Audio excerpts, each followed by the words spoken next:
What happens when a head of data science at Airbnb opens up their own ice cream shop? You get 1,000 potential customers before even making a single scoop, flavors tested through Instagram with thousands of views per post, and you get a go-to hub for a 9,000 person community. Elena Grewal opened up Elena's on Orange in November of 22, and by the summer of 2023 had gone from 0 to 250K in annual revenue. And a big reason why she was able to do that so quickly is because she was measuring the right metrics. So let's dive into Elena's story with Elena's on Orange and understand how a data scientist opened up a successful ice cream shop. So in 2020, Elena moved back to her hometown of New Haven, Connecticut, the home of Yale University, and she picked up a lot of different opportunities. One was being a data science consultant for other businesses. She then ended up starting her own consultancy for government and policymakers and those running for office. And then she also became a data science lecturer at Yale. So safe to say she's been pretty busy, especially after leading a 200-person team at Airbnb around data at Airbnb. And even with all this going on, she still was asking herself, like, how do I actually give back to the neighborhood? And she wanted to at least give back to her community because this is where she was putting her roots. And this is also her hometown. And she ends up running into this abandoned shop, which was a convenience store before the pandemic in 2020, but this store was just abandoned. There was nothing in it. It was just kind of empty. And the store is conveniently located in one of the community hubs of East Rock Park. And if you're not from New Haven, East Rock Park is kind of the major hub for the East Rock neighborhood. In East Rock neighborhood, it's a small neighborhood within New Haven, Connecticut. It's where a lot of the Yale graduate students and a lot of the faculty live, and it has about 9,000 people in it. And East Rock Park is on the north side of the neighborhood and is a really key hub for the entire neighborhood because there's playgrounds, there's basketball courts, there's hiking and running trails, and then there's this huge rock formation that if you get to the top of it, you can see over the entire city of New Haven and parts of the Long Island Sound. It's a really incredible view up there. And in terms of location, this abandoned store, right, is in the perfect spot because it's only a block away. So in terms of getting there from the park or the main hub, it's a pretty good spot. So this abandoned store eventually reminds Elena about her favorite ice cream shop when she was in San Francisco working at Airbnb. And that store was called Twirl and Dip. But instead of me explaining what the inspiration was, here's Elena to explain it, Twirl and Dip. So Twirl and Dip, it was this amazing soft serve ice cream store. I guess not store because it wasn't actually a physical location. It was a truck. But it was always in one place. So it was always in Golden Gate Park, which is this beautiful park in San Francisco with museums and a botanical garden. And it was right outside the botanical garden. And the appeal was that they made soft serve such good quality. Like it was like really high-end soft serve. And they had amazing homemade toppings and it was really simple. They just had chocolate and vanilla. So actually more simple than we have because we do have another flavor that rotates. But it was just so delicious. And again, it was such a treat to go there for the whole experience. Go to the park, get the soft serve. And so it just made for a magical afternoon. And it was basically what I would do if I wanted to just really enjoy my afternoon. And if people were coming to San Francisco to visit me, then I would be like, okay, let's go to Twirl and Dip and go to the park and paddle on the lake. And it was such a lovely experience. And I felt like in New Haven, there was East Rock Park, which I also think is just so magical and such a wonderful place to hike and be in nature. And there's, Mill River and canoeing, and it's so lovely. And I felt like, oh, there's not really anything you can go to from East Rock Park on that like warm, sunny afternoon to like have a special treat. And so this felt like, okay, it's one block from East Rock Park. That's perfect. Like, it'd be a great experience. So inspired by Twirl and Dip, Ellen decides she's going to start the process of starting her own ice cream shop. And she gets access to the space. And by November of 2022, she had opened up Elena's on Orange and was fully good to go. And you would think this whole process of going from, hey, I have this idea for an ice cream shop to getting the space and then opening, right? That's all relatively simple things, right? It ended up being a little bit trickier than I think Elena even imagined. And there's kind of two reasons here. And both reasons had to go through the Board of Zoning Appeals for the city of New Haven. And this is part of Elena's presentation to them for two kind of like essentially waivers that she needed to get through the New Haven Board of Zoning Appeals. And the first one was for parking. And she said, like, hey, I actually don't need to have the requirement of parking spots because, like, barely anyone needs to park here. Everyone's kind of walking around the neighborhood. And yes, there's parking spots available across the city, but like, I don't necessarily need to be required to have certain parking spaces here for Elena's on Orange. The other part of it was getting approved for an alcohol license, and eventually Elena was actually able to get enough community support at the meeting because she was presenting, like this whole presentation. She just presented like, here's what it looked like, here's the designs and the layouts, and here's what it looked like. You had indoor and outdoor seating spaces and things like that. And through the community support and really showing like how well thought out all of this was, Elena got approved for both. She didn't need to have the parking spaces, and she got an alcohol license to be able to serve wine and things like that, especially in the winter months when not many people are buying ice cream. And I wish it was as simple as that, but it wasn't. Once she got these approvals, Elena was actually sued for the alcohol license because, according to some of the neighbors and neighboring businesses, they were saying that this alcohol license was kind of wrongfully approved. It shouldn't have been approved. And it wasn't great. There's definitely, like, if you read into it, it's crappy the way it was put out. But it also kind of galvanized a lot of community support for Elena's on Orange because there was a lot of community support for giving an alcohol license to Elena's on Orange. But even with that support, Elena eventually settled this lawsuit and then deciding, like, no, this isn't really worth it. I'll just axe alcohol from having Elena's on Orange, and we'll figure out other things. And eventually they do open in November of 22. But Elena did something really clever as they were really kind of prepping the store and going through this entire like zoning process and everything else. Instead of just saying like, hey, opening soon, just on the door and whatnot, she actually put a QR code on the door with this specific survey. And it was a simple ice cream survey. It would be like, hey, what do you want like in the ice cream store? Like, what's important to you? And this gave her a ton of data before they even made a single scoop. And as you can tell, right, data comes naturally to Elena. She has a master's in economics. She's a PhD in education. Data kind of comes naturally to Elena. And instead of me kind of explaining how she thinks about data, here's Elena to kind of explain how she thinks about data, specifically with Elena's on Orange. Data comes into play in a lot of different capacity, in a lot of different ways in terms of how we run the shop. I'd say initially, we got data from that survey, right, of what people were looking for in the shop. And then before we opened, we did a lot of blind taste testing where we had people come in and we'd said, can you try 2 different options and let us know which one do you like better? So that was another great way that we could get some feedback and data. And again, it was a small sample size. So I'd worked at Airbnb where we had millions of people using the website. That's very different. But you could still get a signal. If 20 people tried the 2 different versions and 19 liked one of them, that was a really good sign that that's the one we should go with. So I think that was really helpful in terms of getting that really good quality at the start of opening the shop. And then as we grew, the data that we look at now is the sales data that's coming in to understand how we're doing, what are the busy times of day, busy times of the week, busy times of the year, what's selling, what's not.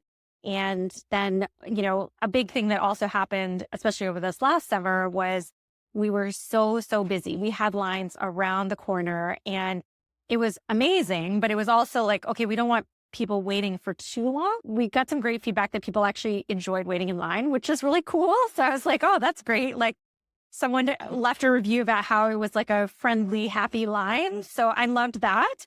But, we didn't want it to be such a long wait and we wanted the line to be moving. We took a lot of tracking into account when we tried to improve our efficiency. So we'd look at like customers per hour.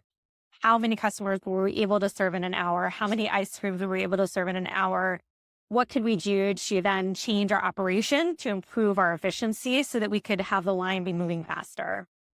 So interesting. So then is there like key metrics that you watch like day to day, obviously revenue and like cost, but like, is there like key metrics that you take kind of like watch like kind of every day about like things like on a longer term scale? I mean, there's obviously like the revenue per day and we have, some sense of how much we need to make in a day for the day to be not a loss, if that makes sense. Yeah. And then also the efficiency is something I really look at a lot. How many customers are we able to serve in an hour?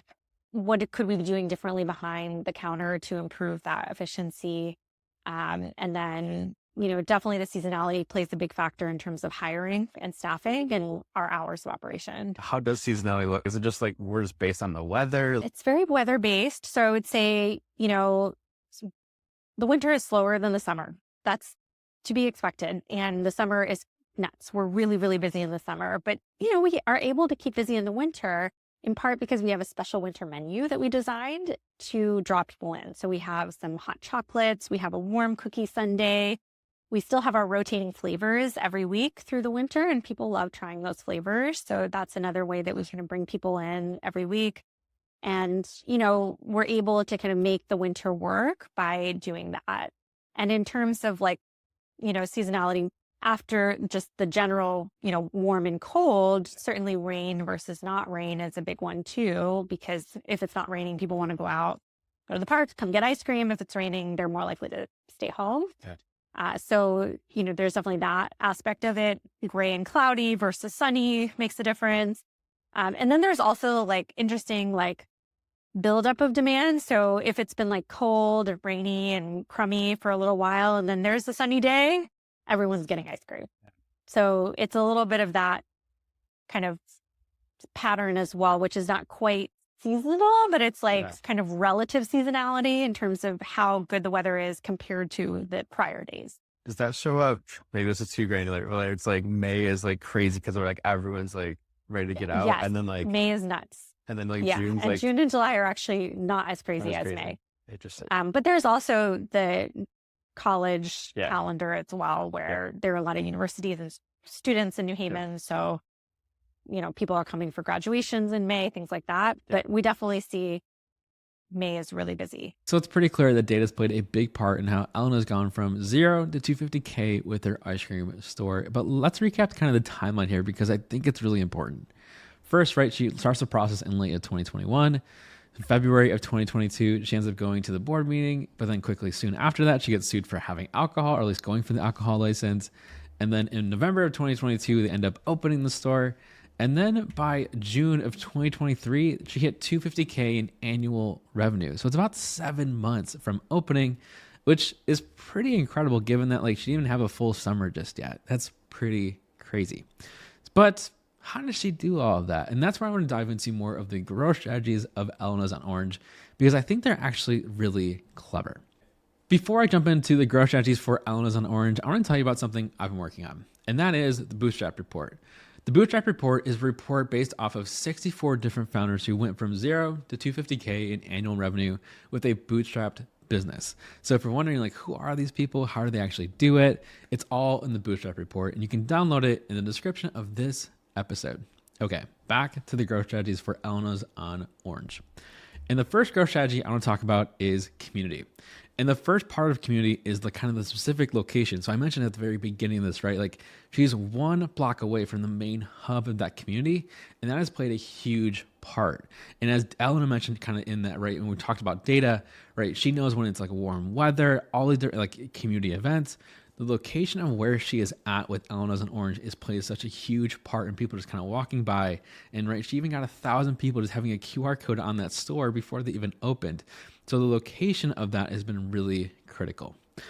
But the other part of that is the feedback mechanisms that really Elena has built into her entire store, right? So we're going to talk about in the next growth strategy and how she's doing this. But the other part is that she has that survey, right? That's been a huge part of it. But if you even look through, right, they're doing their taste testings, they're doing all the different things.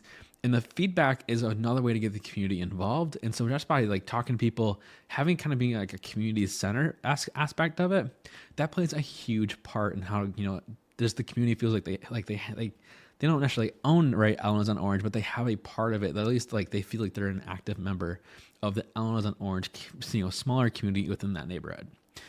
The other part of that is Google reviews. And just by she has 167 Google reviews as of recording this.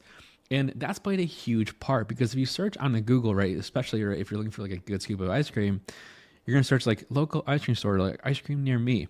If you see someone has 4.7 stars and is really highly rated, especially with that many Google reviews, right, the community just clearly has rallied around you, especially, right, it's only been 2 years. That's really incredible, right? So you're going to be like, it's instant credibility.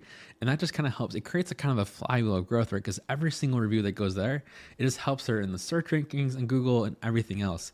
So that having that community support on Google reviews, that's been a really big part of it. Growth strategy number 2 is Instagram. And this is really social media. And if you look through like Elena's on Orange on Instagram, you're going to notice they get a lot of different views. They have some posts, right? They have 30, 70,000 views, but most posts average about, I think about 7,000 views. And you'll notice, right, if you go into like the bio of the Instagram page, you're going to notice they do like taste testing Wednesdays. And that's really cool, right? So they have the chocolate and the vanilla, just like Twirl and Dip did. And it's really simple there. But every Wednesday they do kind of like a taste, like a test. And when I was there on a Thursday when I interviewed with Elena, and they did cinnamon ice cream. And like, I didn't think it would be any good, but truthfully, it was incredible. Who knew that would be really awesome?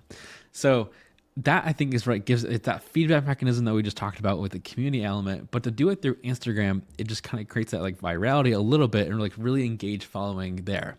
But also, right, kind of like if you watch the Blank Mason deep dive, which is like, I did that earlier this year. Instagram plays a big part, not only because of their content with Elena's on Orange content, but also other people posting content for them. So maybe other creators, or maybe just like local community members be like, here's my ice cream and Elena's on Orange, right? Kind of similar content that you can see on their feed there. But that's just another element of people tagging and doing kind of the work for Elena's on Orange, like without even them really asking. And some of those posts, right, if you go into like the tagged portion of Elena's on Orange, you're going to notice some of those have hundreds of thousands of views as well. So if you're on Instagram and you're local to Connecticut, it's pretty hard not to notice Elena's on Orange just, on your Instagram feed, especially if you've even just like searched within your Instagram feed of like Connecticut hotspots or things to do in Connecticut. It's going to be hard not to notice that on Instagram, especially if you're living in Connecticut, because again, like Instagram is trying to give you things that you think would be relevant to you. And if you're living in Connecticut and looking for things to do, this one's definitely going to hit your feed. Growth strategy number 3 is local media. And local media has been interesting for Elena because it hasn't been this like glowing thing all the time, especially after getting sued for trying to go for an alcohol license. And even with that, right, it's kind of this old saying of like, hey, there's no such thing as bad press. There's some merit to that in this case. And I don't actually agree with that generally, but in this case, I think it is true. And even though, Elena's not getting any like the New York Times or Wall Street Journal, she's not getting these huge publications, but she's getting these really targeted ones that are like New Haven Independent and Yale Today. These really targeted ones that are hitting the community that she's that her potential customers, she's hitting them in a really big way just by being part of that. And that's created a lot of awareness even before they opened. It's proof that if you're just serving a local market, getting on your local media plays a really big part of your success. So that's the story of Elena's on Orange and how they went from 0 to $250K in annual revenue. And if you found this video helpful, I would love it if you give it a like. And if you're looking for more content like this, check out the newsletter in the description below.